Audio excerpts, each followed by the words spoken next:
This edition of WeatherScope is sponsored by the legendary Firebird Trans Am from Pontiac.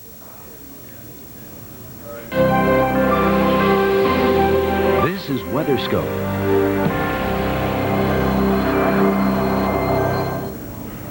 Snow continues to fall in portions of the Midwest and Great Lakes region.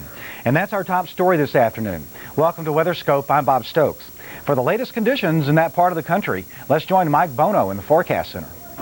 Thanks a lot, Bob. Yes, the snow that we saw ravaging a lot of the Midwest, Nebraska, Kansas, and Missouri yesterday finally made it on into Milwaukee and Chicago overnight and a lot of northern Illinois. The Chicago area hit hard. Folks are trying to make it to work this morning and kids to school, I guess. And they were hardy folk in Chicago. Heavy snow did mess up the commute and slow down the airport.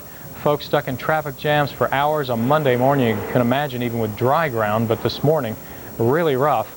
But they were out there anyway. I'm sure some people had a few excuses on why not to come into work, maybe felt a little sicker than usual, but most made it, and so it went. But we can see that things are looking up right now in that the snow is moving out of Chicago. It looks like it has just about ended after 9-10 inches at Midway Airport. Elgin, Illinois coming in with about 6 inches on the level, but drifts up to 1.5 feet. But still, Gary, Indiana, just now coming in with some snow. You could see it even getting into the northwest corner of Indiana, the ending of the snow. But still heavy snow at South Bend. It doesn't look like the lake effect is really kicking in yet. Our wind coming in a direction something like that, which would even give Chicago lake effect snow. But it takes sometimes a while for the atmosphere to get geared up with the wind coming in over the lake. And it looks like the Michiana area, Michigan into Indiana, Muskegon, Holland, Michigan, and back to South End and Elkhart, Indiana, we'll be seeing some of that lake effect snow before this is all over. Now this storm has really had a legacy, 1, 2, 3 and more feet in the Rockies, but Nebraska got especially hard hit the last couple of days with drifts to several feet, I-80 being closed, up to 8 to 12 foot drifts in the farmlands around Des Moines, and then overnight a separate area popped up, and that was that area with up to a foot of snow in Chicago, and some drifts even higher than that. So it's been a rough go in the Midwest, and we see that the snow is on the ground. In fact, we have a visible satellite shot to show you right now, and that shows exactly where the snow remains. Anywhere from Saskatchewan and Winnipeg in Canada, all of the state of North Dakota, South Dakota with snow on the ground, and Nebraska. There are some elements of snow moving across and cloudiness. Look at the river valleys in Iowa. That's white stuff, folks. It's on the ground, and it's going to be there for a while. With temperatures in northern Minnesota not expected to get out of the single digits tomorrow, there is cold air in Canada streaming on down. It's been kind of absent for so much of the winter season, but now we're getting a real Arctic outbreak for the first time really in this winter season. Snow retiring rapidly out of Illinois, good news, but it's heavy in Indiana, South Bend, Fort Wayne coming down hard, Saginaw, Houghton Lake, heavy snow in Michigan, and we're expecting quite a bit of snow in this area tonight. Now it's raining in Columbus and on into Mansfield, Findlay, and Dayton, but you know what? That cold front is moving rapidly in this direction, so we change over from Illinois, Indiana into Ohio to snow very, very shortly.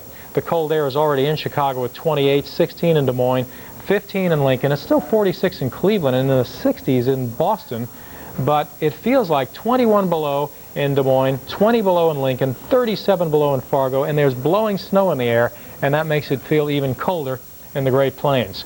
Through midnight still 1 to 3 inches, even 3 to 6 in parts of Michigan. Then the lake effect kicks in later tonight and tomorrow. Stay tuned for more on that lake effect snow that's going to be adding some snow to areas that already have gotten it in the Great Lakes. So there you have it, the revisitation of winter this 1 week or almost 10 days into March of 1998. Some crazy weather, and stay tuned, it's not over yet. But when you can't be near your television set on the computer, it's weather.com on the World Wide Web. That's where you'll find our website and the latest information. Now back to the studio. You're right, Mike. It has been on the crazy side. Thanks. Rain and thunderstorms cover a large section of the Mid-Atlantic and Northeast region, and later today, those areas could see some severe conditions. It's not out of the question. The rain began falling this morning in Salem, New Hampshire. Commuters had to watch their driving as they hit ponding water on the street. Vehicles hitting water at high speeds sent huge sprays into the air, and that's a potentially dangerous situation that could make you lose control of your car. But here's what's going on now in the Northeast. A lot of wet weather and even some frozen precipitation in the western part of Maine. Be careful there if you're traveling. But notice that warm front. That's the leading edge of that subtropical layer that affected the southeast the past couple of days, making its way all the way into the northeast. Associated with it, strong southerly winds. You can tell by these pressure gradients, these isobars. These are lines of equal pressure here, and when you see it changing so rapidly, that means we've got a pressure gradient, we've got strong southerly winds. As a matter of fact, at JFK, we've got a wind coming in from the south at 24 miles per hour with light rain. But in LaGuardia, in Queens, cloudy skies. So a difference between Brooklyn and Queens there. You can see that low pressure area that's bringing the snows to the Midwest. It's also pushing a cold front toward the east. There's some drier air right here. But ahead of it, there's that subtropical flow. This is the spring-like pattern here. And that's why it's so mild. I'll show you some temperatures in a moment. But there's the thunderstorms mainly offshore right now. But Queens, just a little rain there around JFK. Maybe it's not showing up. But Manhattan, you're looking okay. But offshore, it's rough for a marine.